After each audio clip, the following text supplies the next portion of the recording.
Hello, everyone. Welcome on back to the Midwest Esports Conference. It's been a whole week, and we're ready to get right back into the action. My name's Travesty. I right now I'm showing up as Captain themselves, but Cap, how does it feel to have two of you? It feels awesome. I mean, everybody wants to be the captain, right? I mean, but unfortunately, look at me. I am the captain, but it's all good and gravy. We can have as many, calling all captains, but that's okay. Travesty, we gotta have our travesty. Yeah, okay, good. And also, I mean, the drip is unreal. That hat is S tier, 10 out of 10 hat, because that's not only is that Gengar, that's a shiny Gengar, right? Yeah. Shiny Gengar, and also rocking the Zubat merch. Yeah. Yeah, So but it's like it's Zoo Batman. Exactly. You gotta have That's the bat so signal. drippy. I should have wore mine because now I feel left out because I actually have Jurassic Park Yoshi. And it's pretty awesome. Like it's the Jurassic Park, logo with Yoshi Dinosaur. It's awesome. But anyway, we're getting back to the Smash action. We had 2 solid days of Valorant here at the MEC, but you know what? It's our turn now. What am I talking about? Our turn, because I also casted those 2 days of Valorant. I was about to say, you were over at Valorant too. Yeah, so now we're back here once again to do Smash. But the point is that it's Smash time now. Okay, this is all about us. Okay, we get Sundays. So Sunday. Let's get Smash Sunday underway as we are getting our first matchups. And I do believe that Miami, Ohio has a double header today, Travesty. I do believe that is in the cards for our starting matchups here, as we will go through Miami, Ohio taking on Ashland for our first match of the day. And Miami, Ohio has been a team that's been on its tear, but Ashland has been a team that I feel like has really been coming into its own, really improving steadily throughout the season. So you know what? They've been taking their hits, but they're kind of like Cap right there. They're in that same phase that you were just in. They're sitting there hitting, they're taking the hits. They just look up and say, we can do this all day. And they're becoming scarier as time is going on. We actually have them highlighted on social media, having a sick Bayo performance in the previous week. It's the rest of the team that's looking to try and perform up to those standards now. And that's exactly what I was getting ready to say. If there's one thing I remember from Ashland, it's that Bayonetta that came in and took 7 stocks in a single game. Absolutely unbelievable. But with that being said, let's go ahead and take a look. Let's move a little bit forward here into the show and see what we got coming up for you shortly. As again, we are getting ready to get those matches underway. And again, I'm ready to see Miami, Ohio take on Ashland, just because Miami, again, it's such a phenomenal team. Miami, Ohio, I mean, even in the Valorant side, they're considered a sleeper team. And you know what? I kind of consider them not so much of a sleeper team in Smash because we know how good they actually are. There's nobody sleeping on Miami, Ohio. Yeah, let's get into it. I want to see, too, because, you talk about Miami, Ohio, nobody's sleeping on them here, but you also have Ashland University, who has been bringing up a couple unique picks here and there. But we're starting off with the tried and true Little Mac starting off for Miami, Ohio. This has been something that we started to see be more of a standard. As it looks like, they're missing a stock. So I think they might actually have. So we had this happen before. They didn't get the entire thing to us. So. All right, so what we can assume here is that it's probably like 12 to 13 right now in the favor of Miami, Ohio. Well, yeah, 12 to 14. I believe you're right on that, and that makes sense. Okay, 12 to 14. My mistake. 12 to 14. Caster math, They're a strong. They're a strong start. This Little Mac's actually pretty terrifying. You can see already building up that percentage. Take them on to Pokemon Stadium. Make Cloud faint just like that. Little Mac looking very comfortable as they have been with new drip coming in here. This isn't a normal fit that they've got into, but they've been training. They've been labbing. I mean, this is let's be real, that's a pretty cool Lil Mac scene. It's actually one of my favorites just because, again, I'm a nerd for, like, the digital grid, Yeah. But regardless, Little Mac, again, people have been, I don't know why the community kind of despises Little Mac for the most part, but their pick rate has just been going up and up and up so much. And you know what? I think they are also just a great pick to have, again, as far as brawlers are concerned. They're the fastest brawler. And I think that just makes them so dangerous. And now you can see another danger is looming as 129% Lil Mac literally on their last leg. And there they go. There goes the second stock from Little Mac. Yeah, really good recovery coming out from Cloud after getting dropped cards earlier on. Has the limit. They could go for a limit break here to try and just get a huge amount of damage, but they throw out that raw special, trying to get that air slash going. Good use of the cross slash, actually, to play a little bit of mind games on the recovery, but immediately, Little Mac playing some great ledge defense. And really, all they really need is that KO punch. You know, if they can get that online, then we're back to one stock apiece. But here we are, once again, going back in towards the center stage, and a beautiful uppercut. Don't even need the KO punch. They just go for the up smash, and it lands. And now here we go, that KO punch right around the corner. It is activated, but look at the damage.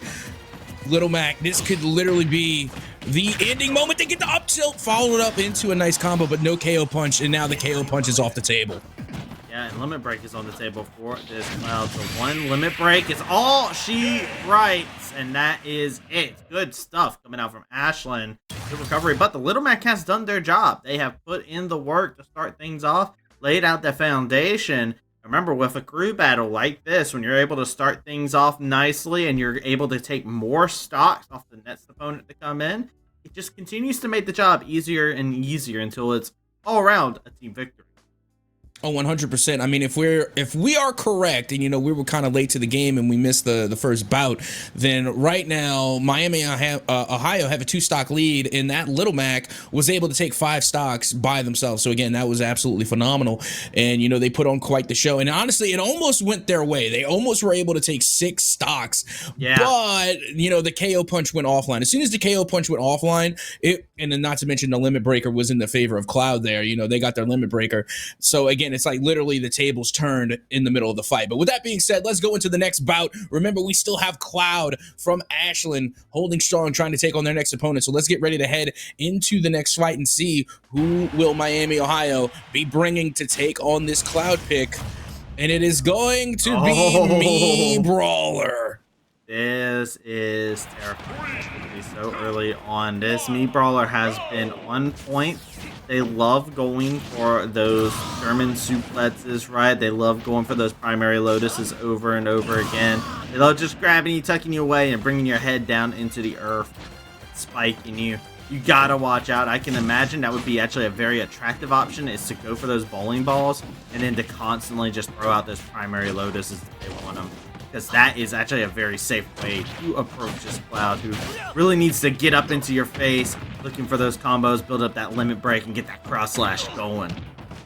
Yeah, you were saying, you know, about the primary lotuses and the German suplexes. I'm more nervous about the bowling balls, but still, they're not going to need them. How about a nice solid up air straight into the blast zone? That is insane. Okay, so for PS2, is the blast zone up high smaller, or is the Me Brawler just that good at working in the air? I'll tell you right now, it doesn't matter either way, because we've seen it time and time again. This Me Brawler is so good at being able to get you, carry you up to the top of the blast zone. It doesn't matter the map. It's still going to be just an uppercut straight to the chin, rock you, and leave you in the blast zone. So now 3 stocks in favor of Miami, Ohio. Let's see what the next one to come out. Ashlyn's got a couple unique picks. I'm curious on what your action is going to be. I'm hoping that it's something that's agile to keep up. Okay. Got the Mithra. Oh, yeah, I can respect this. A nice Pyra Mithra here, which is really just Mithra and then Pyra for the edge guard, right? So, like, let's see how this one goes underway. Is this Me Brawler? We already know this is like one of the, I don't want to say it's one of the best, you know, players from Miami, Ohio, but I feel like whenever Me Brawler comes out, havoc ensues. Yeah, this player is very agile and is very good about, like, constantly disrupting your pace. So we actually get a lot of hype from him just because of the fact that they're very clean, they're very concise, they're very agile. And I always go through Miami, Ohio, their Smash roster. It's not a roster of they have 1 or 2 best players. They have a roster full of 5/8. And that's the scary thing that can come out. This team has players that can really rock very quickly. Seeing the momentum in favor, but good stuff. There's a player as well from Ashlyn who has been improving quite a bit. Player I think about a lot. Pyra Mithra getting rocked there into the skies, just like their previous teammate did. Oh yeah, and again, you know, they once again we see that uppercut coming in, and being able to take that first stock. But you know, the thing with this Mii Brawler is that I'm used to seeing them back cleanup. You know, like the Mii Brawler from Miami, Ohio normally comes out late in the game, you know, one of their last characters to come out. So I'm wondering, you know, maybe they just wanted to give this Mii Brawler a little bit more playing time and brought them out a little early, as now the bowling ball is able to connect. Yeah, it's interesting. Miami, Ohio is cool about switching up a lot of their roster a lot of the time. The only things that tend to stay consistent is that Little Mac towards the front. Even then, like, the Little Mac can anchor as well. It's a team that's completely fine with doing anything. That sometimes they want to get their runs in, but it's a terrifying roster nonetheless, as Myth are trying to figure out a way to get back in. Pyra needs to figure out a way to deal with this aggression, get back in. It's past the offense from this Mii Brawler. Can they finish him off? As they weren't able to finish, sending them off into the skies, and the bowling balls continue to reign supreme. Another elim for this Mii Brawler. And nice little drop kick to end things out. Actually, it wasn't even much of a drop kick. It looked like a forward air, but again, I'd be capping, so what do I know? Regardless, getting right back to the action here. And look at this. One stock left for the Pyramithra, and they have yet to be able to even take one off of this Mii Brawler, but still, I mean, 167, now 176 damage. It's got to be coming, right? This first stock has got to go, but this rage still on the side of Mii Brawler, finally nullified, and that first stock does go down. Good stuff from Ashlyn to be very, very slow and methodical about that. They knew that Mii Brawler had to come to them in that situation, so they just continuously will go for that play. But now they're in a troublesome spot as the percentage has been reset. They need to build it back up and try to figure out a way to eliminate them before they even get to 170%, because that is something you cannot let happen.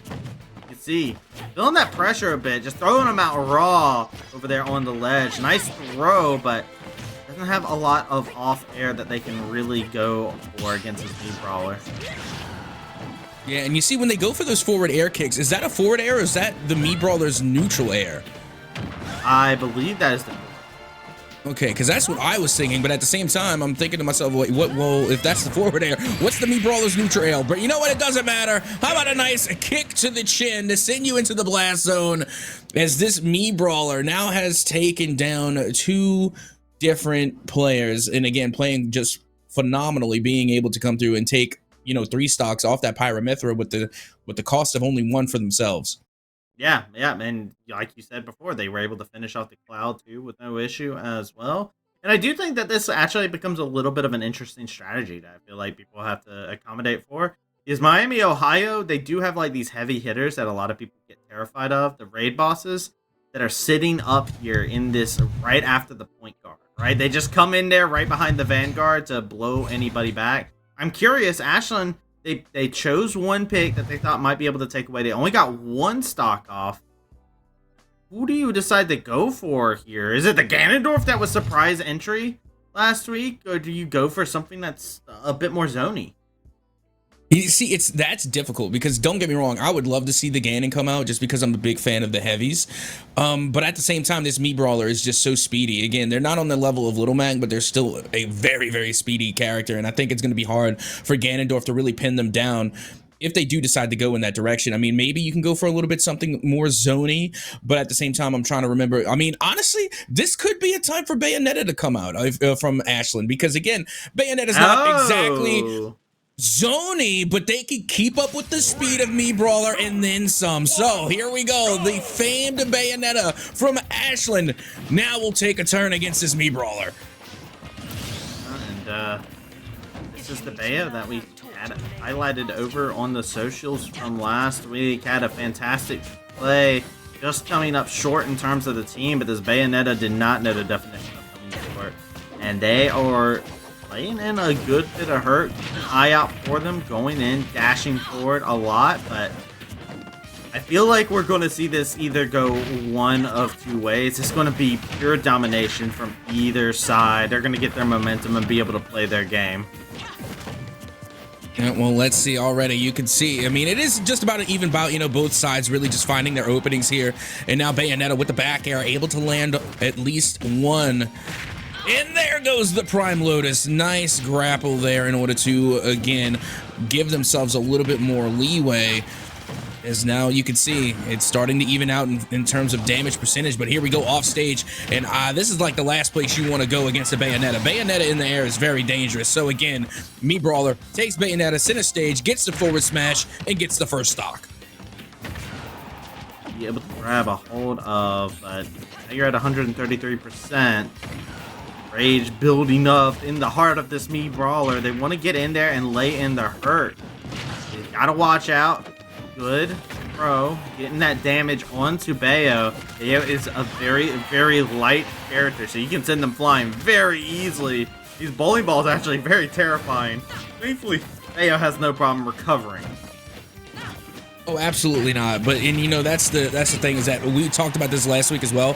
Bayonetta can apply the damage. They literally run up the damage percentage, but their kickback isn't that great unless you get one of those big heavy fists.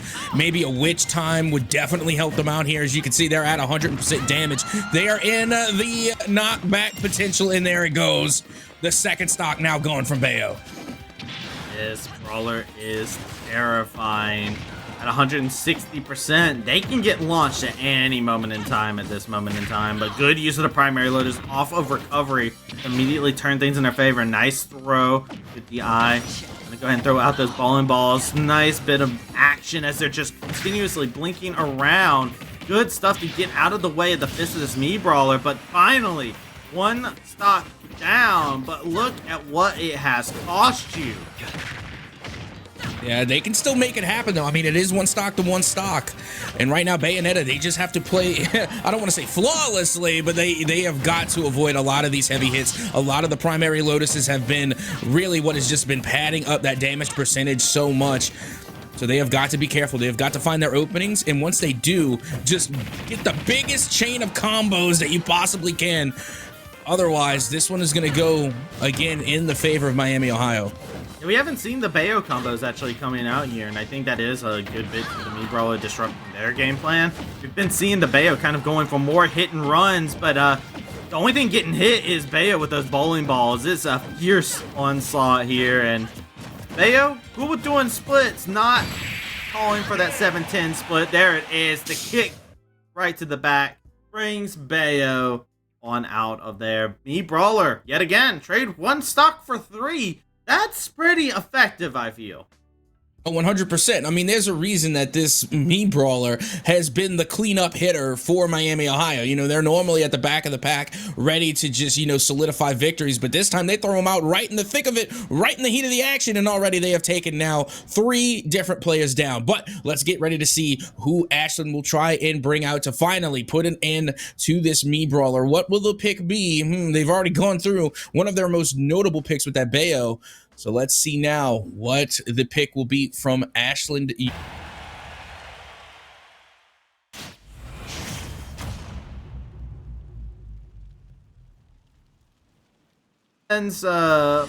know, anchor. In most cases here, I like the Incineroar immediately hitting the gotta go fast inside the chat right there. Immediately, just like, all right, we need to wrap you up. We need to wrap up this last stock. Me Brawler going to go ahead, finish it off. 1 stock to 3. Incineroar has a couple interesting things they can do in comparison to the Me Brawler. It could be about the primary Lotus versus the Yellow and Lariat, but right now, it has been Me Brawler just letting the fist do the talking. Oh, yeah. I mean, that's usually how it goes. Now you can see we're going right back to center stage. And you know what? I think this is going to be a good matchup because, again, you got like 2 brawlers here. So, you know, I guess you have to really fight fire with fire. No pun intended for Incineroar, but still, the point remains is that we're going to have to try and beat Me Brawler at their own game, getting a little physical, bringing the big brawler out. And here we are again, you know, kind of trading blow for blow, but still Me Brawler holding on to a lead is in terms of damage percentage. And right now, it is just looking that much more difficult for Incineroar as they go off stage. Yeah, and something fun about Incineroar, don't have great recovery, so barely able to make that back. There you go. Get that Lariat. Nice bit to counter that and immediately chain it into a KO. That is not a feels good moment for Ashland there. After having your Lariat canceled like that. Good stuff. And now Me Brawler They are getting a lot of damage right up onto them. They're going to get into a dangerous territory here soon. Yeah, but I mean, they already managed to take one stock off, so the job's done. You know, if you have one stock, you take one stock, that's the expectation. So, you know, they already did their job. Job's done for Me Brawler. They overperformed. They outdid themselves. So now, even if they did go down, you know, it would be no love lost, but they're not going to go down easy. They're going to try and take another stock off of this Incineroar, and the bowling balls have been connecting time and time again, going right back now into that up throw. Yeah, missed the whip there. The DI yet again. Me-Brawler just barely staying alive, but there you go. Finally gets him with that lariat. Spins enough to be able to come about from them. We love that. Incineroar only had to pay one stock to finish off one of Me-Brawler, but now with 2 stocks remaining, you gotta go through, what, 3 characters? Yeah, honestly, I thought Me Brawler was going to take another stock. I mean, to be completely honest, I mean, Incineroar, again, they were building up a good amount of damage in the percentiles, and I was just waiting for Me Brawler to, you know, land one of those final up tilts, you know, especially after the bowling balls. But with that being said, let's get ready to go into the next matchup now. Me Brawler finally out of the way. Maybe things will get a little bit better for Ashland University, as they are going to be bringing the Ice Climbers to Incineroar. Literally fire versus ice. Yeah, but let me tell you right now, this is not the matchup of fire versus ice. Like, if you're low end, right? Like, you understand how things go. Ice Climbers jumping off as well. Not entirely sure of what's going on there, unless they were, you know, being a true sport. But I think it is just a reset. But if that is Ice Climbers, that is terrifying at this stage. This player is very good at desync combos, which you don't see every day, especially in current iteration of Smash, and to deal with. There it is. There is the Ice Climb. Yep, that it is, and it looks like we're going right back to Halabasha 2. My favorite map in Smash, no biases whatsoever. Definitely I do get a lot of nostalgia from this map, though. But regardless, it doesn't matter. We're getting back into the action here, and remember, it is going to be a 3 stock to 2 in the favor of Miami, Ohio. But I mean, look, this is the final player from Ashland University, so they're gonna have to take down 3 players by themselves. Yeah, but look at what you have to deal with when you're Incineroar in this. You're a big character, you are heavy, you are not enjoying any of this, right? You are trying your best to deal with it. These team combos are so hard to deal with, and they're doing such a good job with the throws into the hammer. They just collaboratively will knock you off of this. And as Incineroar, you don't have the greatest options to actually deal with this, right? You just need to get in there and try to find some sort of action, but then you get frozen in a block of ice. Incineroar, I thought they knew this type matchup. And now look at this. I mean, Ice Climbers might not even drop a stock here. I mean, they're just playing so well. I mean, they're not even allowing Incineroar to get any damage in, and now they take Incineroar off stage. They finish him off, and Miami, Ohio will take the dub over Ashland University. Yeah, go ahead and hammer in the nail. Good stuff from Miami, Ohio to finish things off very clean and concise. 9-0 was the final stock count, but you got to take count of how Miami, Ohio chose to play this, right? They chose to play this very fast. They chose to start off with their Little Mac, who did very good to start things off. And then the combo of going Me Brawler and Ice Climber in a rotation. Disgusting. We're going to see more of Miami, Ohio coming up later on today. I believe they should be our second matchup. So we're going to take ourselves a short break, get ourselves ready, and ponder what is in store for us next when we come back from this short break. Don't go anywhere.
Hello and welcome on back to the MEC. My name's Travesty. I'm joined here with Cap and Cap. We got Miami, Ohio taking on Cornell College. Are you ready to see what we got in store for us after just getting to see Miami, Ohio? Oh yes, I am very excited. One, because Cornell is actually pretty good themselves. They are decent. They can hold their own.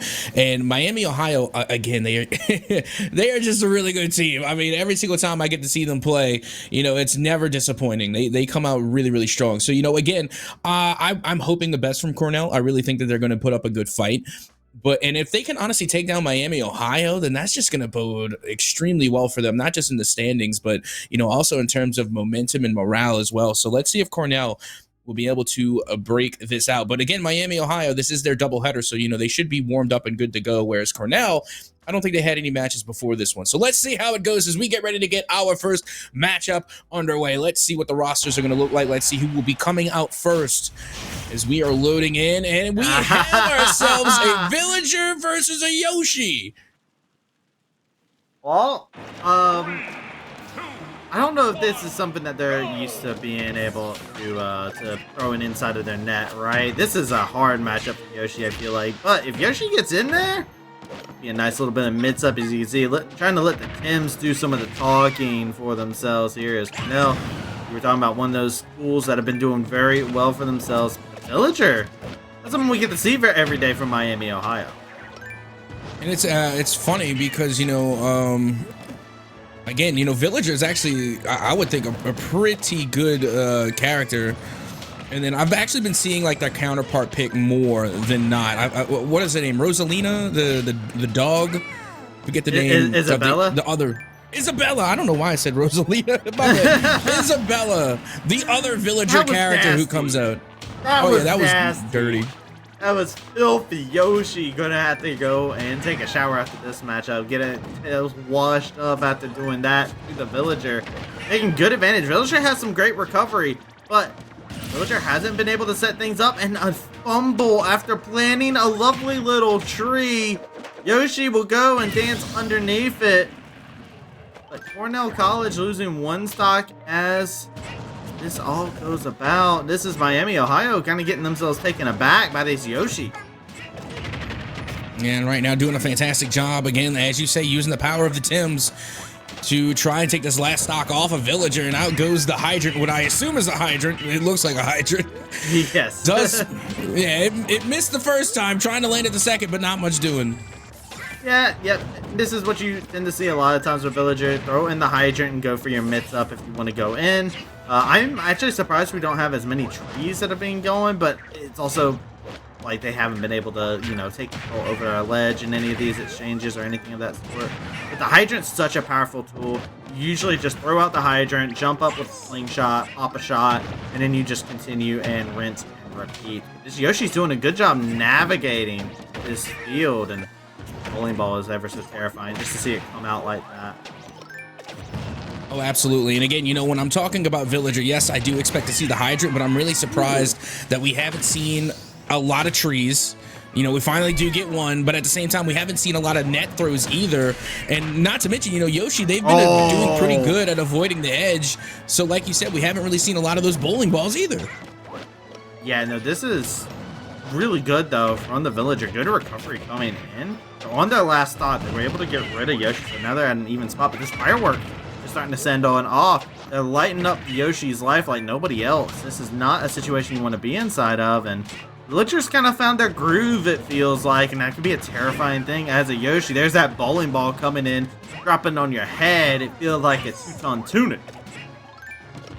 Well, you see, Yoshi's got a big noggin, so I think they can eat the bowling ball at least maybe once or twice. But with that being said, you don't want to take the headbutt from Yoshi, and you also don't want to take the Tims, as it will be that final up smash to put Villager into the blast zone, and that will be their final stock. I mean, it's still a good bout, and in the long scheme of things, Villager still managed to take two from Yoshi, so right now it's only a one stock lead.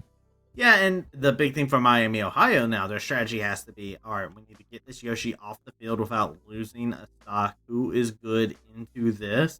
That way you can even things up. Get the tempo back in your favor And Cornell College, they are not slouches when it comes down to their players that are sitting in the wings either. Cornell College, you were actually talking about it at the very beginning of this matchup, has some phenomenal players. They have been constantly performing. We've seen them inside of the LAN where some of their players played individually inside of a tournament and placed very highly. This is actually pretty scary squad. So let's see who's next up. If you're Miami, Ohio, you got to have something prepped, ready to go to take this one stock and be ready to take on the rest that Cornell will throw at you. Oh, okay. Let's keep it with the classics. I like it. You know, let's take it back to N64. Give me Yoshi versus Kirby. And I'm sorry, but this Kirby from Miami, Ohio, I don't know if y'all remember, but this Kirby is insane. This Kirby from Miami, Ohio is just, again, on another level. I'm sorry. I think they're going to, and I'd hate to say it, but I think they're going to make quick work of this Yoshi here. I don't even think this Yoshi's going to be able to take a stock. I feel like we have seen the Kirby versus Yoshi between these two a couple times now. It seems like it's almost like a hated rivalry between Cornell and Miami. It has to be the Kirby versus Yoshi. Traditionally, we have seen the Kirby be able to get the upper hand, I believe. But the Yoshi has been able to do damage. Usually Kirby comes out missing 2 stops to make one against the Yoshi. So keep your eye out. This Yoshi could still do the damage. The goal for Miami, Ohio is to not lose a single stock. And this Yoshi is very much so built to be able to take at least 1 stock and everybody can look back at him, pat him on the back and say, you did your job. You did exactly what we needed. 100%. And, you know, I mean, granted that this Kirby, I think, from Miami, Ohio is very strong. With that being said, you know, when it comes to overall power, those Tims are going to do a lot more damage than maybe Kirby's little foot pads there. But regardless, you know, it's still coming down to the wire here. And now finally you can see Kirby able to deal a little bit more damage to that Yoshi. Yeah, there's putting in a lot of work from here. As you can see, the 3rd time in a row they've been able to just grab him neutral just like that. Yoshi needs to watch out. These crabs have built up the percentage, and yet again, make it 4. Yoshi, you gotta stop eating these throws. Yeah, but with that being said, all Yoshi needs is 1 opening, 1 good smash, 1 good use of the Tims, and that'll do it. You can take all the down throws you want, but eventually those Tims are going to hit their mark, and that's going to be the first stock off of Kirby.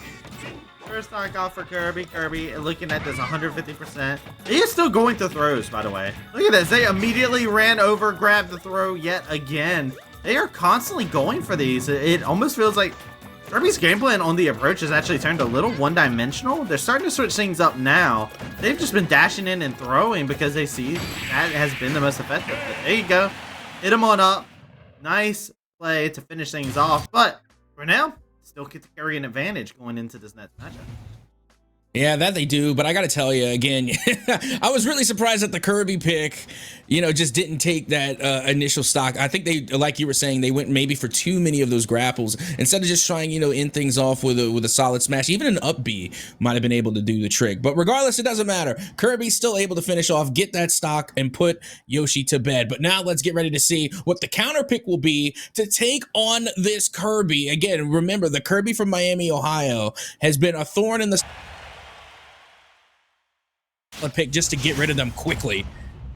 Well, here's something solid. It's a fist that is being packed by Terry themselves. Terry going to be the go button for their team, and usually they play point for Cornell College. This time around, they're going to be the person who comes in after the Vanguard has been able to do their work. And this Terry is very scary. This is another matchup that we have seen quite a few times. It does tend to come down to Terry being able to fill out, get those hit confirms, and be able to carry those out into those big destructive hits.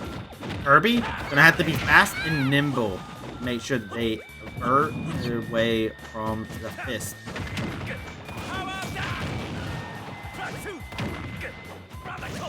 Well, Kirby going right to it off stage here, and Terry once again able to recover, taking Kirby over towards the side, but no.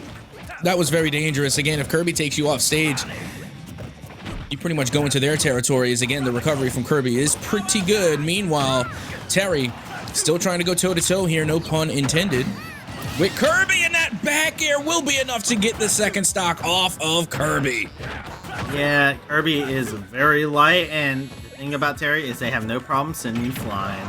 Now the go button has been enabled after that last kick, and now Kirby needs to be very cautious as Terry is in that situation where they can hit you and they will confirm it into that net vital blow. And you can see Kirby trying to fill out with these airs. They're trying to stay fully aerial, trying to stay up above because they know Terry doesn't have a great answer. But that neutral, it hits like a truck. Man, you know, that's why we saw Kirby earlier trying to get Terry off stages, but again, Terry just not allowing it. And there you have it. They're going to use the go meter to get that final stock off of Kirby. And just like that, Kirby from Miami, Ohio is no more. And now it's going to be up to Miami, Ohio to come in with the counter pick against this Terry.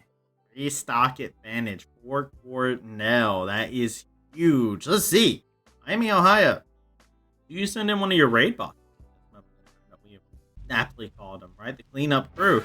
The answer to that is yes. The Ice Climbers, last time that we saw Ice Climbers go against Cornell College, Ice Climbers wiped out Terry, wiped out Schultz, wiped out their Poly. They wiped out everybody from Cornell College. They straight up took out 4 players on their own the last time the Ice Climbers was brought out against Cornell College. Let's see what they've been able to learn since the last time that they had to face this Ice Climber. Well, let's have a look. See, here's already we're getting well into the thick of it now, and Ice Climbers going straight to work, getting that first stock off of Terry. Oh my word, and it looks like Terry nearly getting that revenge stock. Should be able to actually confirm, but no, they get caught into the up tilts. And now Ice Climbers again going to work on Terry. But there's finally the first stock gone, and now we're back at 2-2. This is what you want to see from Terry. Terry getting a nice little bit of revenge from the last time they had gone against each other. As Terry trying to get in there, lay in a couple hits, get confirmed. Big thing about this Ice Climbers is you cannot let them get the momentum, because once they get the momentum, they start doing this. They start chaining their combos their way. And I love the fact that Terry is feeling them out. They understand. They remember how last time went. But the problem is when they're getting in there, Ice Climbers is starting to find their rhythm. They're starting to get things going in their favor, spinning right round. And Miami, Ohio, these Ice Climbers is a very devastating pair. I like how they both decided there for a moment that we're just going to send out a lot of the projectiles. And now Terry gets frozen right there in the center stage and sent straight up into the blast zone. And now only 1 stock remains for Terry.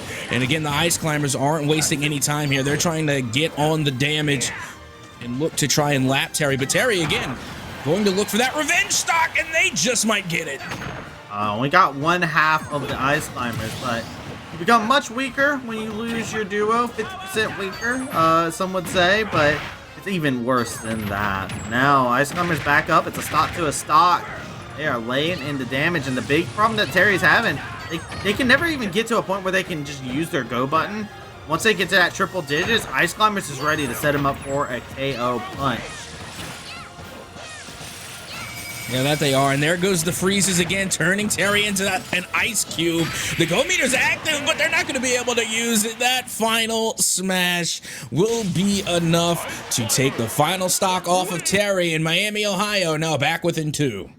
Yeah, the big thing, great stuff from the Terry, right? We did see quite a bit of them learning, trying to figure things out, but I do feel like the Ice Climbers adapted very quickly. They said, hey, you know what? We see you hit triple digits. Immediately, it was a throw. It was an just take them off the arena and just make sure they can't utilize that go button. Now, Ice Climbers with 1 stock is waiting. I wonder, does Cornell bring in somebody fast that can knock out the Ice Climbers, or do they bring out like the Poly or something like that? I'm curious to see what they grab. I see, that is going to be interesting, as it will be the hero pick. And, you know, it's always fun to see hero. Again, just because, you know, actually, this hero from Cornell is actually pretty good, honestly. So, again, it's a little bit less RNG. I know I like to make fun of hero for the memes, for the most part. But, you know, again, this is the RNG Smash player. You love to see it. But, again, a good hero, again, is just phenomenal. And right now, the Cornell hero pick, I think, is a good one to take on the Ice Climbers, especially because they only need to take 1 stock. Yeah, they only need 1 stock. Yeah, sure. Oh, there's the Hatchet Man. Well, There you go. There you go. Didn't take a single bit of damage there. Really good at navigating the Ice Climbers offense. That was actually impressive. I was going to talk about this point of we've seen people try to take zoners into Ice Climbers and it hasn't worked. Never mind that point. Hero just immediately shutting me up on any talking points around that. Well, the reason being is because, again, that's the difference between a good hero and then like the RNG hero. Granted, there's still a little bit of that element of RNG, but when a hero knows that they only have to take one stock, just drain your mana. Start throwing everything that you have and see what lands. And, you know, they were able to land the Hatchet Man. Not to mention Kaboom came out as well. If Kaboom had landed, that would have been even more devastating. But again, you know, you have to take one stock. They know that. So again, they just drain the mana. But with that being said, who is the next pick going to be for Miami, Ohio? I'm expecting Me Brawler any moment now. I mean, it seems that they put Me Brawler back into that cleanup role. But no, it's going to be the Falco. Let's go. Last week, Falco had the highest pick percentage. So I'm really excited to see Falco come back out today. I like the idea of Falco too into hero just because your side special is really good at just getting in. And this is a Falco who's not afraid to use it. Also, you can throw out that blaster fire just to mess with them while they're trying to set things up. You want to keep things fast, you want to keep things in your tempo, and you don't want to let hero ever get comfortable enough to go through that menu. Just like that, that's what I want to see. Yeah, not to mention it's kind of like an opposite play style between the two. Again, Falco, we know what to expect. We know their combos, and they're consistent. That's the thing that we've seen last week, especially because the pick rate was so high. It was the consistency of Falco, so strong. Meanwhile, on Hero's side, they could be a little inconsistent because you never know what moves they're going to be pulling out. Yeah, it's the consistent, the practice. See Falco even sending out a couple blasts of their own, Snooze coming in raw like that. This is the scary thing. The Falco's absolutely getting to play their game. Look at this. They've only had 24% damage done to them, and that is because this hero has never been able to find their way. They've actually switched away from some of those zoning tools, started going for more buffs to try and make their job a little bit easier, trying to make it to where if they get in, they can do that hurt. But this Falco's done such a good job making sure to change his hero's playstyle, and hero hasn't felt comfortable yet. Yeah, again, that's the consistency because they know how to find that opening and they know exactly what they're going to do once they get that opening. Whereas, you know, when you're on the hero side, you know, you can always change something up. It makes them a little bit harder to predict. But at the same time, you know, this Falco, they're just going to go right to work anytime they get a chance, an opportunity here. And again, it looks like they might just be getting that opportunity. As you can see, hero nearly to that 100 percentile. And there they go, now into the danger. Yeah, carry him on up. Although Bastion is your battleground at the current moment in time, and Hero is fighting a losing battle as Falco is continuing to lay in the hurt. 1-2 on 150%. 1 percentage. You can see that little bit of timidness coming in here. Nice kaboom! Be able to land onto Falco. Has been looking for that, fishing for it. Finally finds it in a lapse of judgment when the aggressiveness gets a little bit too much. And there's the kamikaze. Oh, you love to see it. I mean, honestly, when you're at that far in the damage percentage, you know, both of the players were beyond 100% damage. So you might as well break out the kamikaze. Great call there towards the end, but now it's going to be a stock advantage in the favor of Falco. And look, no time wasted. Falco already able to apply 82% damage, and that should just about do it. They sent that util back to Cinder.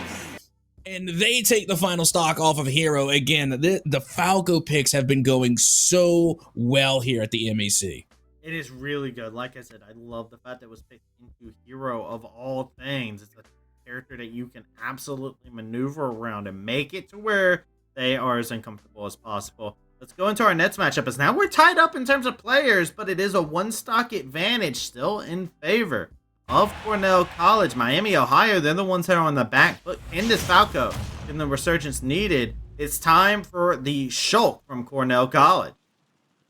Oh, and I love Shulk so much, just because, again, they have the different arts, and, you know, it's kind of like the hero pick, but a little less hectic, because it's not as many, you know, abilities. You know what they're going to be bringing out, and they know how to use them. They got the speed art, they got the jump art, they got the booster art, they got the smash art.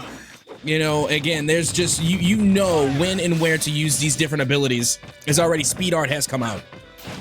And with this Shulk, something to keep in mind is from Cornell, this Shulk, very good individual player, hasn't been able to find their flow since the start of the season here. The art, they've been trying to utilize them, but it feels like after the LAN events that we actually had before the season started, it feels like people kind of downloaded what this Shulk was going for, and now Shulk is having a bit more of a problem, right? They're trying to get that speed going. They're switching between the shield and speed so far. This is a player who tends to stick between two arts and will switch between a third one, usually that smash art every now and again. But they are going to have a hard time, it feels like, yet again, as Stock is not giving them a moment to really set things up for themselves. Yeah, I mean, we have rarely seen Shulk even get a hit in, but this is the art that you need to use. You got to use that speed art, you know, as often as you can, and already it has been depleted. So maybe now use the Buster art as well.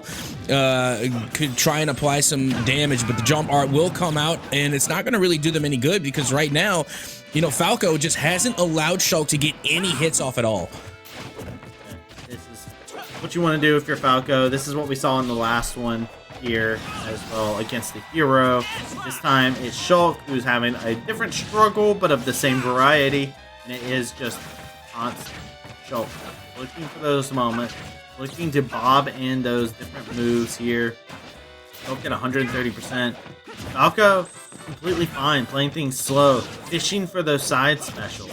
Just quickly press an attack very quickly and carry you on through the air. Falco needs to be careful though. Don't want to get too overactive. The Shulk will punish it. Yeah, and it seems as though that the Shulk is finally getting into, you know, their groove here, but I think it might just be a little bit too late. The smash art now comes out looking for the edge guard, but Falco avoids the smash art like the plague, not going anywhere near Shulk right now, and then Shulk trying to just avoid this blast of damage, and look, we're just gonna chip away right at it here. Yep, hey, check this out. Well, look what I got. I got a pistol with infinite ammo. Falco's just going to continue showing them that, and, well, immediately then show him the backhand of a wing. They send him flying into the bastion, and now, I mean, they need to finish this off. Now the stock advantage in favor of this Falco. Falco hasn't dropped the stock yet. Shulk has not been able to find any momentum. Yeah, and again, it's just because this Falco just refuses to allow Shulk any big combos, but you know, when you have the right art out, or if you just have the right opening, you don't need a big combo. Sometimes it just takes that one small opening to get in a big hit, and they're able to use that to get that second stock off of Falco, and now we're down to a one stock v1. Anybody's game. Whoever walks away with this one gets the advantage going into the next round, too. Just like I was talking about before, player to player now. Miami, Ohio. Good recovery coming out off the back of this Falco coming in. And I don't think Miami, Ohio trying to finish off this Schultz. That way they can go into this Nets matchup 4-3 in terms of stock. And there you go. Shulk has been eliminated. It is this Falco with one stock still, ready to take on the last player of Cornell. Yep, that they are. Falco just played so well just now. And again, they were really able to keep Shulk kind of like just pinned down and really just were laying on the combos, not giving them any opportunity. Because that's the thing with Shulk is that, you know, a lot of Shulk players, they like to really rely on that speed art. And don't get me wrong, they need to because it is one of the better ones. And especially when you're going up against a player like Falco, who was also speedy. So whenever the speed art came out, you know, they just kept them locked up in combos constantly. And it wasn't like these big heavies. It was always, you know, just, you know, the up tilts or even trying to go up for the up smash. But again, they were just constantly chaining those combos and keeping them at bay. Again, we saw the pistol play there a little bit, just keeping Shulk away from them whenever a specific art was out. So again, it was just good spacing, I think, coming from Falco at the end of the day. And now we're going to go into our next matchup and see what the answer will be from Cornell to take on this Falco here from Miami, Ohio. Yeah.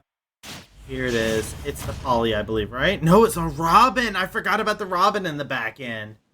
The Cornell, their last player is this Robin sitting on the anchor. I don't favor this matchup at all. The Falco has been very adept at dealing with ranged parries and, You know, Robin, they've come into their own quite a bit as time has gone about from Cornell, but the fight against Falco is going to be such a hard matchup if Falco is able to get their way, especially with that reflector. And we've already seen them get a full stock off of Hero, by the way, with that reflector. So again, they know how to use it and they know how to use it well. So again, like you had mentioned, they have done pretty well against some of these zoner characters. But with that being said, you know, it is only one stock. So I mean, the Robin can take a good bit of damage, and as long as they're able to just survive against this Falco, then, you know, it could be no harm, no foul. They just have to get at this one stock. Yeah, but one stock. You get into a set of mind when you're like, oh, it's only one stock. That can also be your detriment mentally when you're playing inside. And Robin's got to stay calm, cool, collected, play their style. Falco taking full advantage of them coming off the arena will give them team another stock advantage. Even if Falco is to fall now, it is Robin at 2 stocks. And now look at this Falco going in with the mitts up, laying in the hurt. Robin not able to find their moment, trying to go for a Nosferatu there, but cannot find that grab. And yet again, that reflector is so detrimental to this Robin. That's such an insult too. Like, I feel like there's nothing that hurts more than getting hit by your own ability. And whenever that reflector comes out, I don't know, to me it just adds a little bit of salt to the wound. It is the ultimate, just like, no, you. Like, you cast a spell, but look, I'm a spellcaster too. I can just throw your spell right back at you. And you're seeing it time and time again. The Falco is using this reflector so well when they're pressing the advantage forward. And now look, good throw up into the air. Carry him up, and there you go. It's a stop to a stop. Falco might just end things right here. Robin, the big knocking power is them going for this big zoning moves, right? They want to get that charged up thunder. They want to go for it. And look at the throw. That was disgusting, Falco, with the moving platform. Just said, all right, sure. Carry me onward. I'll just take you onto the blast zone myself. Look, I'm going to go ahead and call it right now because I already know production is going to ask me later, what Smash highlights do you want to see for the week? What clips of the week? That was it. That was it, because again, you have to keep in mind it was a one-stock V3 for the Falco, but the way they finished it, using the moving platform to take that Robin out to the blast zone and then hit the back throw. That was just, that was finesse. That was wonderful. Well done, Falco. This Falco from this Falco is just cracked. There's no way around it. They are absolutely cracked, and they still have one stock. Can they take? I mean, I'm at a loss for words at this point. Yeah, well, hey, look, that was it. That was the matchup right there. I believe that was Robin, their last player inside of it. So good stuff for Miami, Ohio on their double header. They get to come out on top. Good stuff from Cornell to start things off so aggressively, but great comeback. Great focus, great composure coming out from that Falco play. We're going to go and take ourselves a short little break, and when we come back, we're going to be going into our third and final match of the day. So make sure you do not touch that browser.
Welcome back to the MEC. We're ready to get into our final matchup of the day. My name's Travis. I'm joined here with Captain themselves. Cap, are you ready for our final matchup?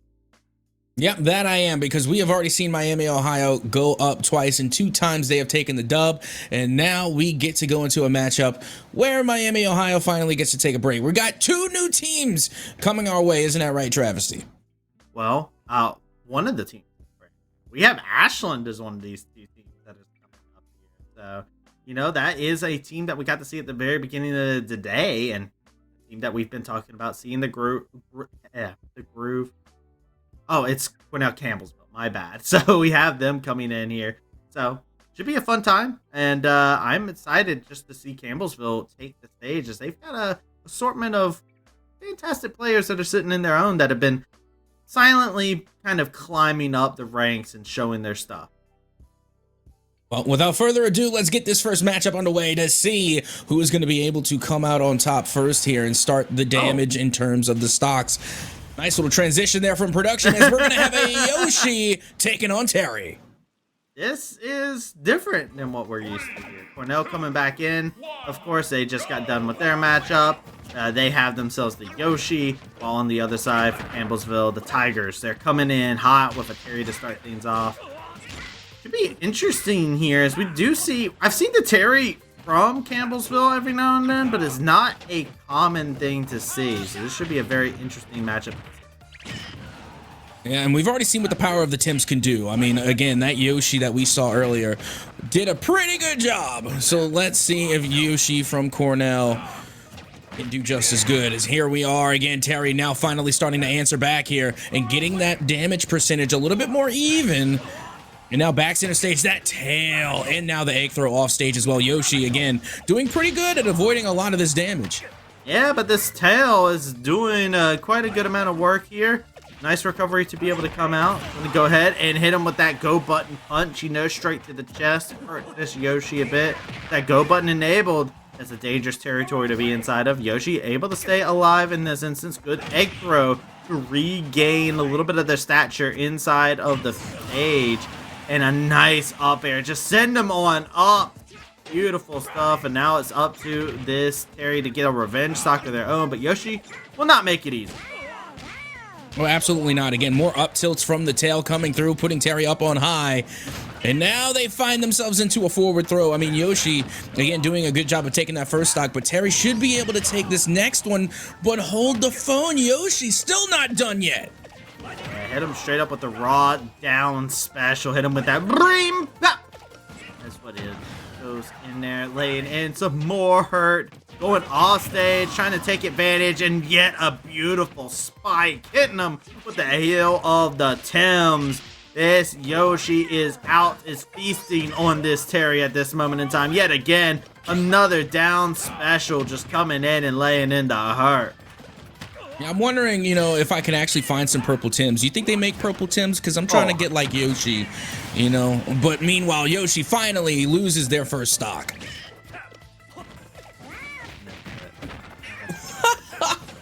We need to figure things out. We just got confirmation from production that there is purple Tims. They do exist, so there is hope for you yet.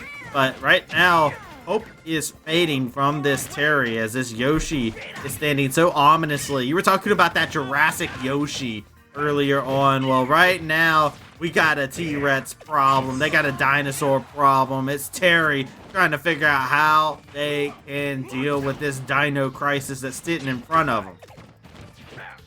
Again, you got to watch out for these Tims. I mean, look at this. It's 116% damage for Terry. All it's going to take is one small opening for Yoshi to confirm and get this final stock. And meanwhile, Yoshi, they get to enjoy that 2-stock lead for now. Again, that go meter is active, so they could definitely take this stock here. It's going to be tough. It's going to be who is going to find the first opening or who's going to make the first mistake. Yeah, and right now, barely able to get back onto the stage. They're going to go off stage, and there you go. The Tims do the speaking. This is why dinosaurs never wore Tims. It would be too threatening for us to deal with. But here we are.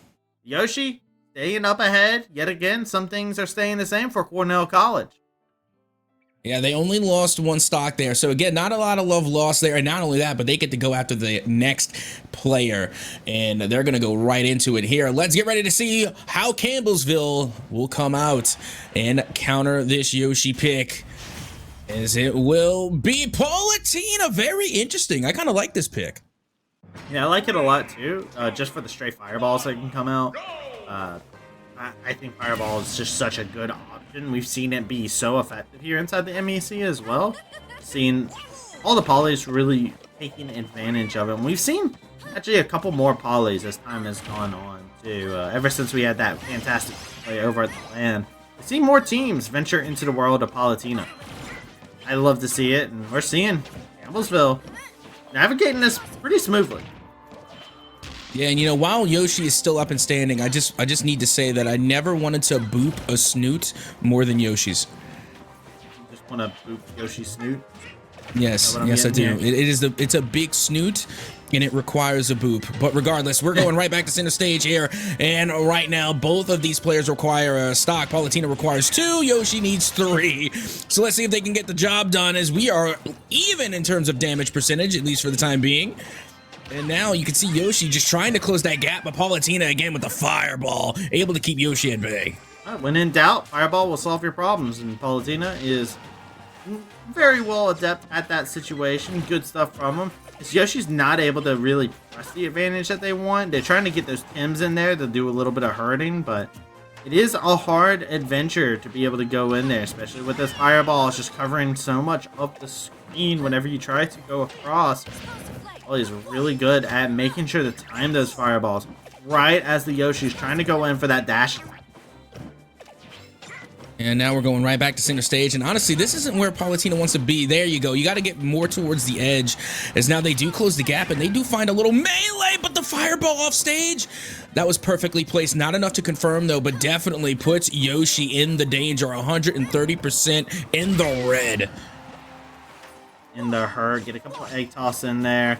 They want to try and add some chip. I want to see more of those. Actually, those egg toss can be so vital, but yet the fireball off stage, so beautifully placed. That's all he wrote to finish off that stock. But now Yoshi, fresh stock. They want to be able to take at least one away from this poly, right? They want to go ahead and try and finish this off. And this revenge stock could be exactly what they were asking for.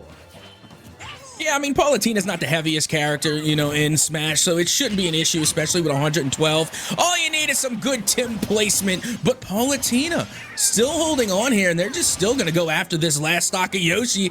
Great juggling there for the moment, as they now get a down throw as well.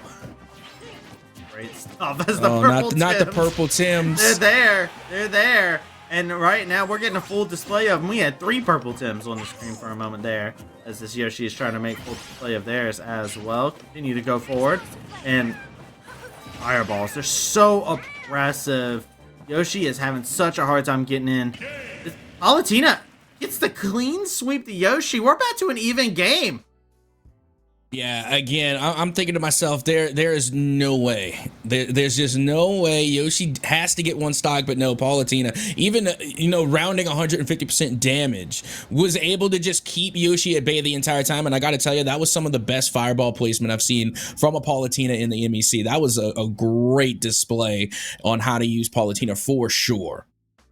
The question I have next up, though, is I believe both of these teams have polys.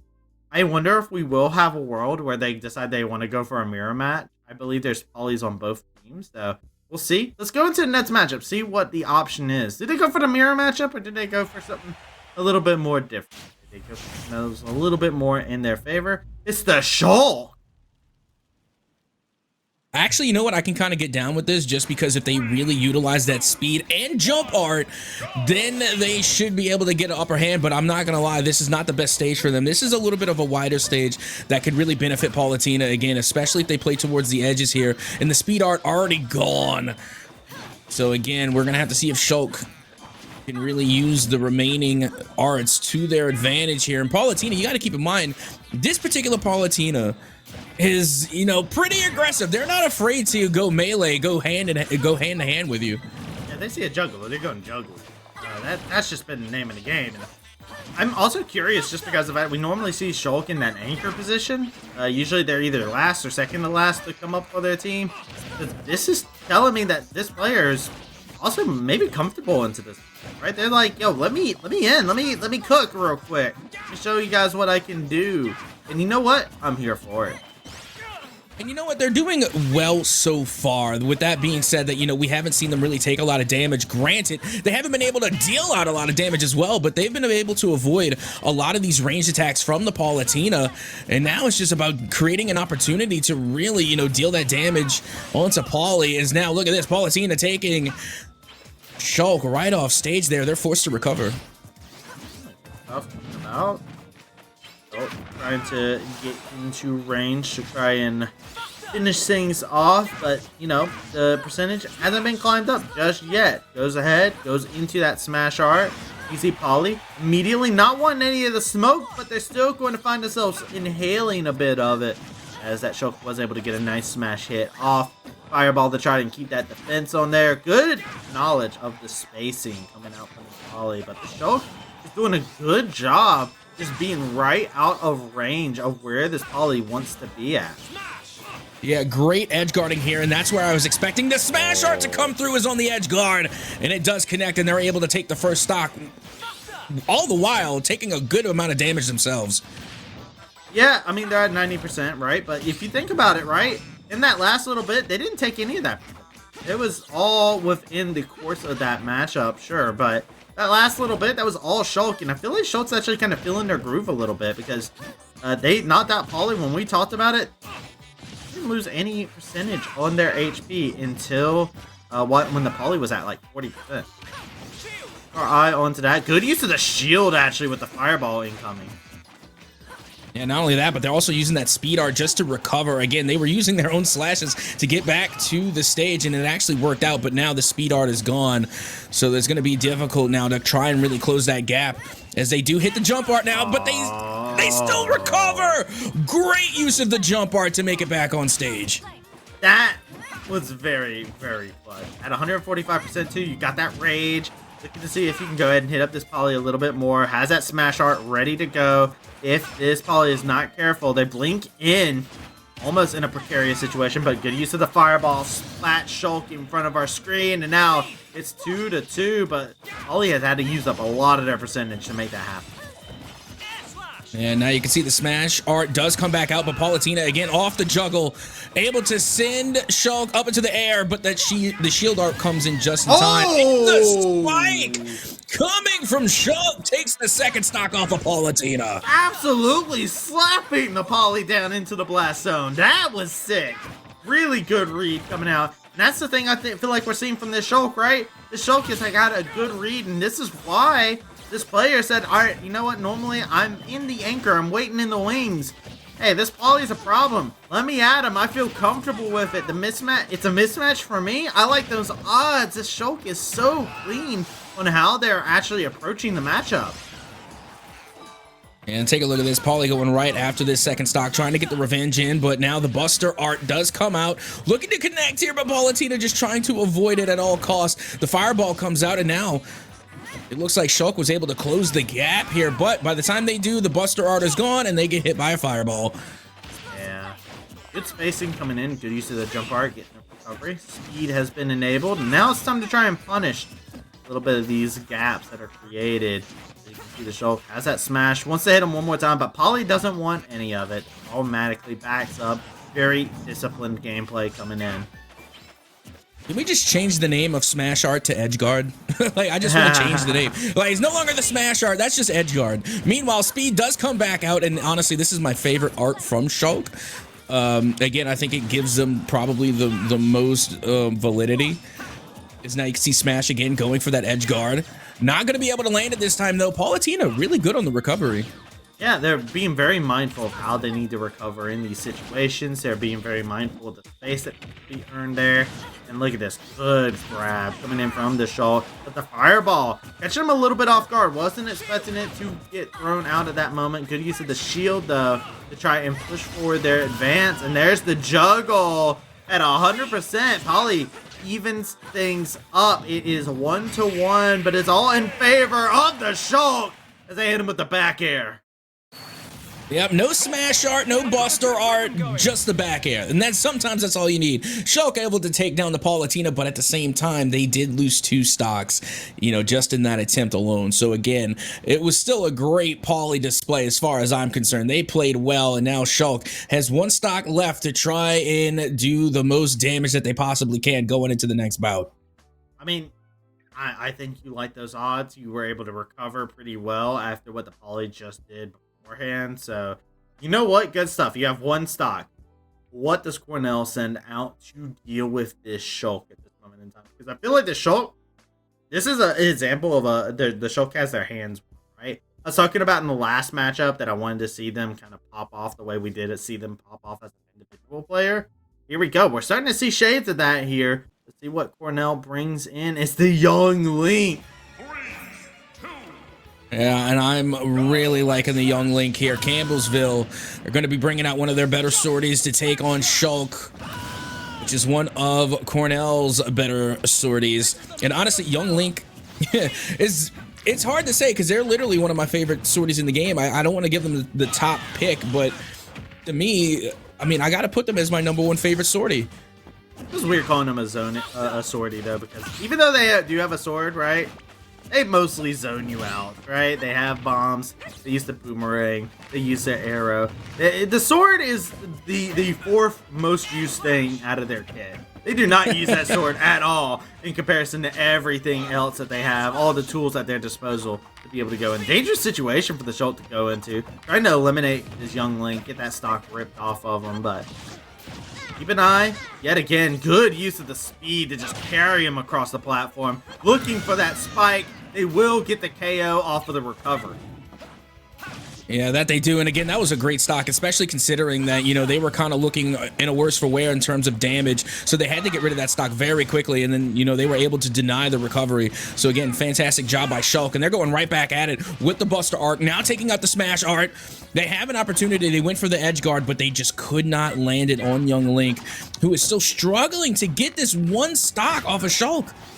Yeah, remember, it is a case of trying to figure out a way to confirm that hit. You have some great zoning percentage tools. You can build the percentage bars. Like, it's nobody's business. But actually finding the KO becomes a little bit of a difficult thing to navigate. And there you go, another KO. That is 2. I told you, this Shulk, they're all warmed up. And right now, they're looking fired up. Yeah, that they are. Now out comes the speed art. This is going to be huge here. Because, again, Link, not the speediest swordster around. But that speed art is now depleted, not going to be able to make much use of it there as they are continuing to try to land those boomerangs.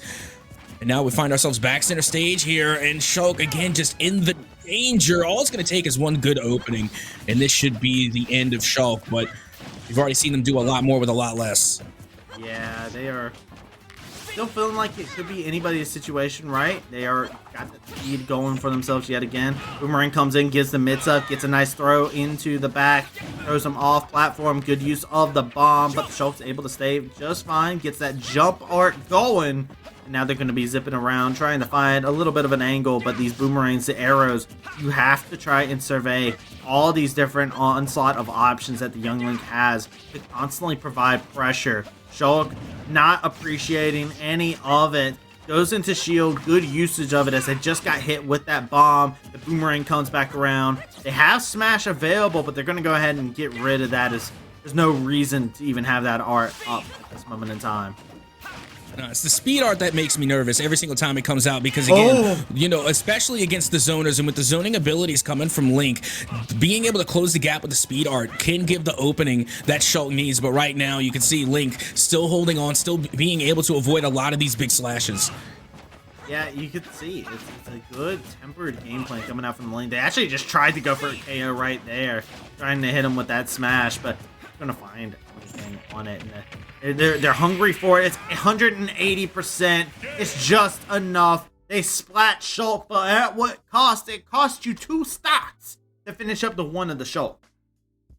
Oh, absolutely. And again, Shulk just played so phenomenally. I mean, again, just being able to kind of like duck, dodge, dip, dive, and dodge through all of that utility, which we talked about, you know, with Link, is that, yes, they are a sortie, but they have a lot of that zoning. And again, you know, the sword is like the 4th most used hit tool in their arsenal, and you're right. It's because the sword is the cleanup. You gotta use that utility to find yourself an opening, do that initial damage, and then you come in with the sword to clean up the stock. I mean, almost every single time the final stock is taken from Link, it's taken with the sword. That's the finisher. That is the cleanup. But with that being said, who is going to clean up? Who is going to finish this young Link as we get ready to head into the next match? What will the next pick be to put an end to this young Link? Let's get ready to find out as we head into our next matchup.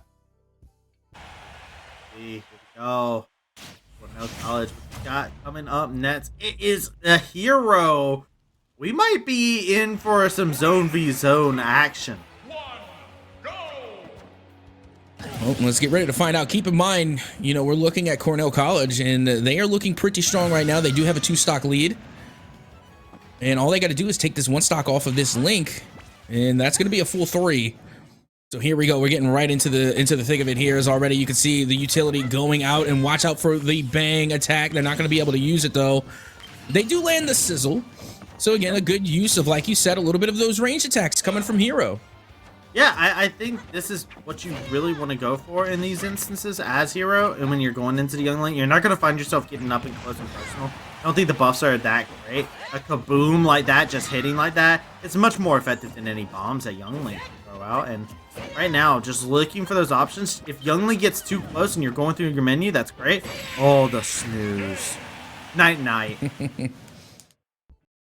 I mean, honestly, with the hero picks that we have seen lately, it has been the snooze that has come up with like some of the best clips. And again, I have to go back to the snooze that sent somebody off the map and then they just didn't wake up and just fell to their doom. You'll love to see it. But now Hero able to clean up that 1 stock, and now Cornell have a 3-stock lead. And not only that, but they have a full kitted Hero with all 3 stocks going into this next matchup. So let's see what the pick will be as we get ready to see how they are going to try and counter the Hero pick. A Hero with all 3 stocks to their name. Here it comes. Let's get ready to see. It's going to be King K. Rool coming from Campbellsville, and I am all here for it. This is a very interesting matchup, too, because of the fact that it is 3-3, right? So both sides are going to be playing just like normal. You could go for a little bit more zoning, but the neutral, there's no platforms for Hero to really use. So this is actually really good. King K. Rool can kind of just throw the crown and go for that blunderbuss. Oh, wake up just in time to get slashed upon. Yeah, I love King K. Rool, my favorite heavy in the game. Love watching them go to work here. And like you said, you know, Hero does have some of those zoning abilities, but, you know, K. Rool has a little bit of their own as well. You know, they have the crown, they have the musket. You know, they have some things to work with here, but again, and not to mention that belly armor. That belly armor is going to be huge, but those 2 kabooms, they landed 2 of those already on K. Rool, and they're just dealing out a lot of damage so far. Keep in mind, that K. Rool needs to get in, right? They want to try and mix you up with that blunderbuss crown, but that is a disguise for what they really want. They want to get up and close and personal. They want to let that belly do the talking. They want to hit you with some legs, some headbutts. They want to hit you with all sorts of stuff just like that. And you can see, finally getting into the face of the Hero is the main thing that they need to keep their eye on. But nice sizzle. Actually build a little bit of distance. No mana for Hero. They are at the current moment in time, and they are feeling it right now. Yeah, and that's going to really be a big difference maker there, is just because, you know, K. Rool can eat a lot more damage than Hero can. So with that being said, you know, all it's going to take is just 1 more solid hit, and that should be the end of Hero, at least on their first stock. And that'll do it. A nice little forward throw there, compliments of the musket. And now K. Rool, they have a 1-stock lead, but with 115% damage. Oh, there it goes. Easy come, easy go. Yep, the revenge stock, it's real.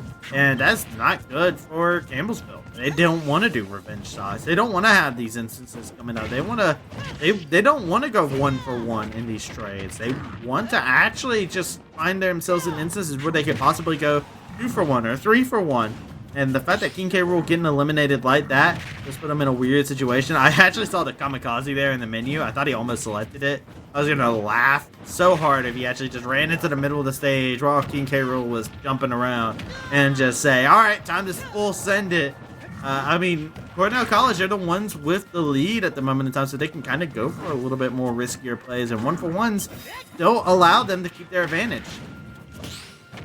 Nice crown, though, just to bring Hero back center stage. And again, like we had mentioned, Final Destination really does favor K. Rool in this matchup. I mean, when you have like these big stages with no platforms, it just makes it that much easier for K. Rool to, really get in on you. And you can't avoid the danger. You're not going to avoid this, as that is going to be the second stock now gone from Hero. It's so insanely good from the King K. Rool. They are up in terms of percentage. They need to watch out for a possible revenge thought. Sizzle coming out very nicely done.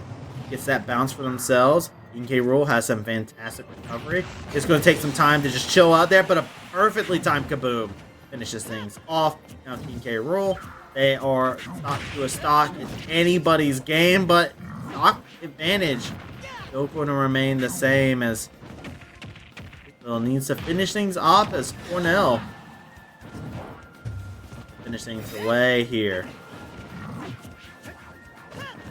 And right now, Hero looking a little worse for wear at 114% damage. And it doesn't take much from K. Rool, but look at the snooze! Lands perfectly nice forward smash. But again, K. Rool, they can eat a good bit of that damage. Well, yeah, and they were still at pretty healthy. You want to get that. That's the feels good moment when King K. Rool was at that 100%, right? There's nothing to get close to those triple digits. That'd be great to see that. So eyes are going to be stuck onto that. Yeah, and another thing is that Hero didn't have any mana left. So King K. Rool will be the one to take the dub. And again, once Hero ran out of mana, oh man, it was just a feels bad. But with that being said, it's got to feel good if you're King K. Rool, as now we get ready to go into the next matchup to see what the answer will be. They only need to take one stock, but getting one stock off of K. Rool, you're going to have to bring a lot of damage. So I'm wondering, who are they going to pick to deal that damage as we get ready to head into our next game? Yeah, and it's good for Campbellsville because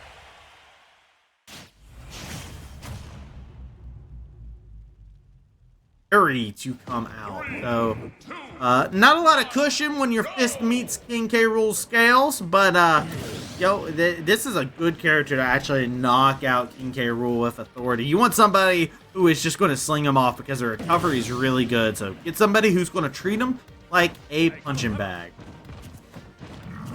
Well, let's see if they can get it done. This could be a really good matchup here, but again, that K. Rool can just eat so much damage here, but Terry can deal them out, especially when they have that go meter activated. So let's see how this one's going to go. And already Terry dealing that damage out, getting a lead in terms of percentage, but K. Rool on the wake up, able to land another attack in the crown with the follow-up. And then, you know what? They're just really trading blows here.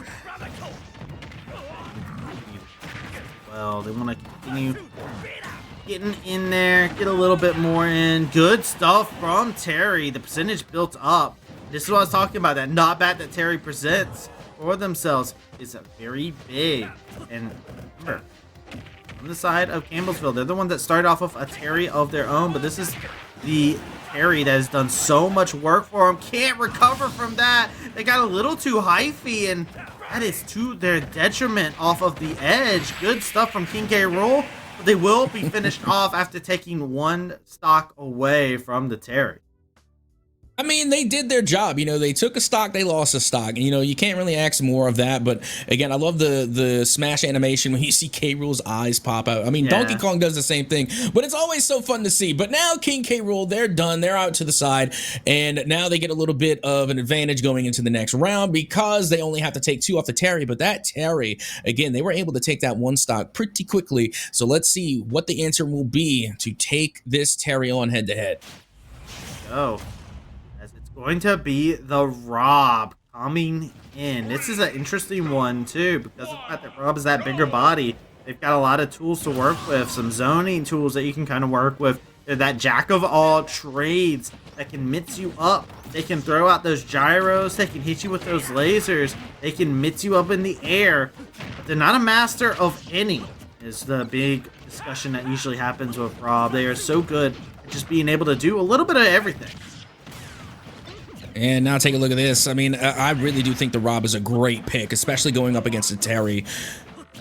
So let's see if they're going to be able to use this jack of all trades to get the advantage here. Keep in mind, Campbellsville still have that one stock lead. The question is, can they keep it? Real question to be able to come about. I feel like it is a very hard case just because go button has now been enabled, and this is where you got to be precautious. Use that gyro on the ledge. You do not want to let Terry just do that to you. the go button enabled. Stocks are even, but the percentage is in favor. But that go button being enabled means you are constantly in danger if you are able to get touched. And this is where Cornell College, their Terry, has become so frightening, is when they get this go button enabled, they're so good at just hitting you with it. They're constantly confirming into those big, heavy, meaty blows. And it looks like they're about to get another one. You have got to get rid of this stock. You have got to get rid of this go meter before you take too much damage. And then now, again, they're using that spinning top an awful lot there, but they need something with a little bit more oomph. They need something with a little bit more knockback that might be able to get the job done. 182% damage. All it takes is one solid hit, but right now, Rob just having a difficulty finding it as they get hit by another go move. And there you go. Send them on off. Build up those percentages. One more button. All it takes to be pressed, right? You just need to hit that go one more time. Can't finish things off there. Floats out of the combo. Flaming Pillar doesn't connect. Is trying to carry him on over, send him over into the corner of the screen, but not in time for the blast zone as they will DI that. And now Terry yet again laying in that hurt, sending him corner to corner in this game. And Rob can't do anything about it. The rage, the go button, it is just too much damage. And yet again, that big body able to come in clutch for him. But finally, blast zone will be carried out. 188% on the Terry, and a throw to get the revenge stock. Yep, finally it does come through, and now it's a one stock V1. And oh my goodness, that was just a fantastic run by Terry. I don't know how they managed to survive all the way into nearly 200% damage. You know, they're not the heaviest character. You know, they can eat a little bit of damage, but not 200%. Like, come on now. Regardless, we're getting right back to the action here, and it's anybody's game. It's anybody's stock now. Yeah, anybody's stock at this current moment in time. But yet again, getting into that point, you're 3% away. There's the go button enabled. This is where I get scared if you are Rob at this current moment in time, because this player from the last time, once they got go, they knocked out 2 stocks from you. They did not care about the percentage at that point in time. They are in their fullest form, and this is where you need to be terrified if you're Rob, as the percentage is starting to get equalized. It is. Way to avoid the geyser there. Again, being able to avoid that go button, but it is going to be still there and lingering. The threat has not gone away. Rob trying to find just an opening to get one of those big knockback moves in, but again, Terry just able to close the gap so quickly, not giving Rob any opportunity to find the finisher, and now Rob in the danger here on their last stock. This could be it. Yeah, they're in for a rough go of things. If they get one more hit landed in, they'll check it out. Gyro got thrown off of the stage. Rob's panicking a little bit, trying to figure out a way to deal with this aggression coming out from the Terry. They're looking for the grab possibly as well, but there it is. Spin around, make yourself into the gyro. Rob finishes things off and goes into the last stock of Cornell with the advantage. And I do believe this means that we have a Robin sitting in the back waiting for the next challenger. Yeah, I'm starting to think that as well. But, you know, I got to Terry to take that dub with the go meter, but no, they managed to hold on there. Again, it was so interesting because Rob didn't really get into their groove until late in that game, you know, but once they did start figuring things out, you know, they did really well. And now look at Rob trying to fly all the way up into the blast zone. Well, this is interesting. They do. They fly all the way up. Do it again. Yeah, well, Nope. this time they'll take the express path. They're like, all right, sure, fine. I did my thing here. Here we go. And just like what was just quoted by Robin themselves, it is time to tip those scales. See what you'll be able to do.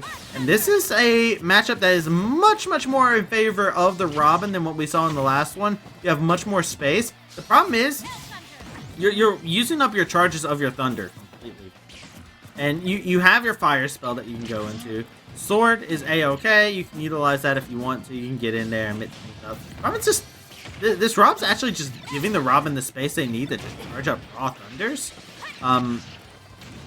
I don't know if I agree with the strategy of the Rob. I feel like as a Rob here, you actually just want to get in the face of this Robin because the percentage is building up. Robin just not being challenged for space at all. Yeah, it seems like the Rob was trying to fight them with their own game, you know, relying on a lot of those ranged attacks. You know, the lasers, there goes the top again. And they, like you said, they haven't really been going into the face of Robin, which is where I think they do have that majority advantage, especially if they can hit those bees. And now you can see they do land a couple of the down tilts, but they missed the side B. Yeah. I mean, the thing is, Robin doesn't have a amount of tools to actually finish the Rob either, because Rob has such great recovery. So their game plan is going to be, if you're in the mid-range like this, I want to see a little bit more of those fires coming out, just to deter this Rob who's just pressing forward on you. And check out what Rob's doing here. They confirm with a laser. They gyro after the confirmation hits with the laser to cover their path. And it's just a constant thing here where they are just utilizing this gyro beautifully. I think the Robin now is in for a rough spot, as Rob's kind of gotten their groove, and they said, you know what? I can just confirm with laser, and I can gyro. And this is what I wanted to see more of from this Rob in this matchup, is more gyro play. Get into that mid-range. You're a bit stronger than Robin and that instant. Yeah, I don't know. I still think Rob should take them a little bit up close and personal because, again, there's a lot of versatility with Robin from range. They have more than one or two moves, and there you go. That forward air getting right into the grill of Robin is going to be what takes that first stock. I want to see more of it. Give me a little bit more of it. I like the fact that they are using the laser and the gyro to kind of confirm things and cover their advance. But there you go. This is what we've been waiting to see for quite a bit of time here from this Rob. Get up in the face of the Robin. Robin hasn't really been able to find anything else out, right? They've been utilizing only one spell. It's been the Thunder. They haven't been utilizing Fire. They haven't been utilizing Nosferatu. They haven't been utilizing a lot of their other specials that they have available to themselves. So might as well press it. Make sure to punish the Robin when they're not utilizing these different tools to keep that advantage for themselves here. Yep, and there goes the Thunder. Finally, that Thunder does manage to take the last stock. And you know what? Not too bad. Not too bad. Could have been a lot worse. Let's be honest. Could have been a lot worse. Now you're going into the last bout, and it's a 2v3. Still winnable for Robin. But honestly, I think the Rob was playing the long con that entire time. Like, they kept going for the range attack, range attack, range attack, range attack the whole time. And then when you least expect it, Robin was planning to defend against the range attack. That's when they closed the gap, and that's where they dealt the damage. So I think Rob was just conning all of us there in that match. They might have. They might have just been conning us in regards to it, making sure things are good. But, hey. Ready to see what we got going on here, and I believe we have something from production that's in my ear at the current moment.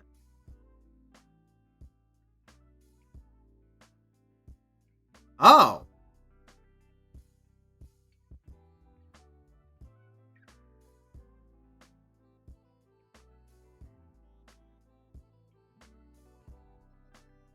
So, we just got confirmation of what happened there.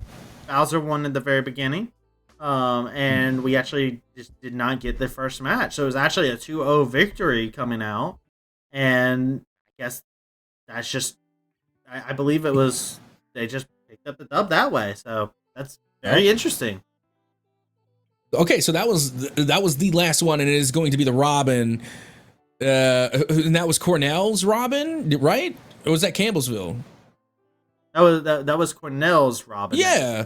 Yeah, I was about to say, I'm pretty sure that was the Cornell Robin because we've seen them several times. Yeah. So yeah, that's Cornell taking the dub just because we missed the first match. You know, it happens. It do be like that sometimes. So again, you know, no love lost. Robin able to come through and confirm. And you know what? Thank goodness, because that Rob, again, was making them sweat for it there at the end.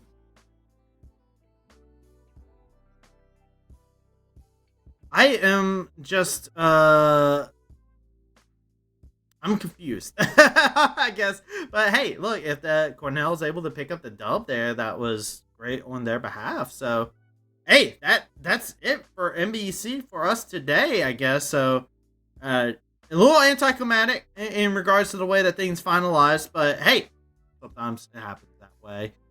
Shout out to everybody who came in and watched us today when we went to the MEC. We have a little bit of a shorter day today, but we will be right back at it again. The MEC season is not over, even though it's getting closer and closer to those vital playoffs. So we're going to go ahead and send it on off for today. It's been Cap and Trav, who have been here as your guides throughout the day. Make sure you take care and have a wonderful rest of your day.